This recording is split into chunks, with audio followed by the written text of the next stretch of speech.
दोस्तों, आपको मेरा नमस्कार। तारीख 5 दिसंबर सन 1956। यह दिन वह था जब भारत संविधान के जनक डॉक्टर भीमराव अंबेडकर और उनकी मौत के बीच केवल 24 घंटे का बीच था।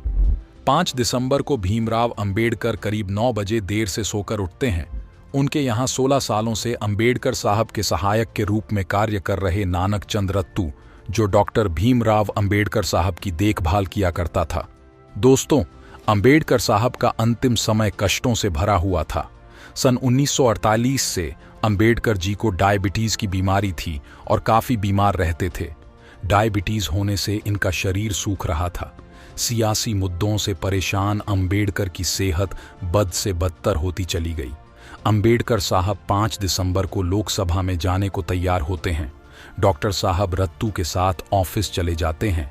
अंबेडकर साहब की पत्नी का नाम सविता था और उनके डॉक्टर का नाम मालवंकर था। अंबेडकर साहब करीब शाम को 4 बजे घर वापस आते हैं।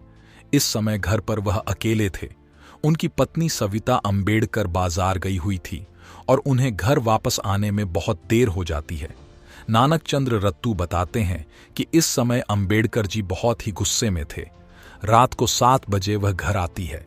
बाबा साहब उन पर बहुत गुस्सा करते हैं और काफी कड़े शब्दों का भी प्रयोग करते हैं, लेकिन सविता अंबेडकर चुप रहती है, क्योंकि वह जानती थी कि तर्क करने से बहस बढ़ेगी, जिससे डॉक्टर भीमराव जी की तबीयत और खराब हो सकती है।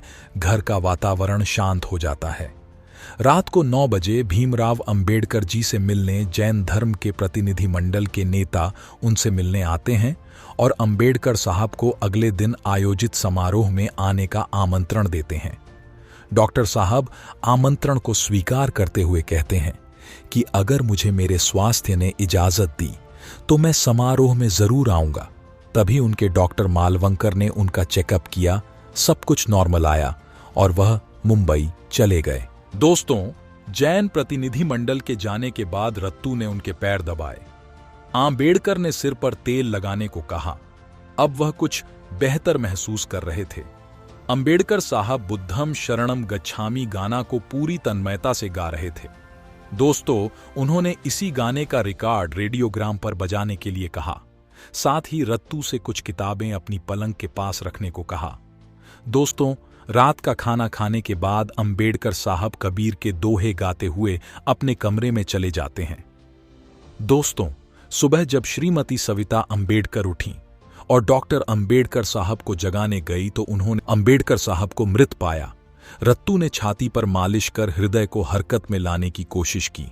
हाथ पैर हिलाया, ढुलाया, लेकिन कुछ फायदा नहीं हुआ और 6 दिसंबर 1956 को यह महान देशभक्त भारत माता की गोद में सदा के लिए लीन हो गया। जो इन्होंने भारत देश के लिए अपना योगदान दिया है, उसे भारतवासी कभी नहीं भूलेंगे और भारतवासियों के हृदय में अंबेडकर साहब सदा रहेंगे।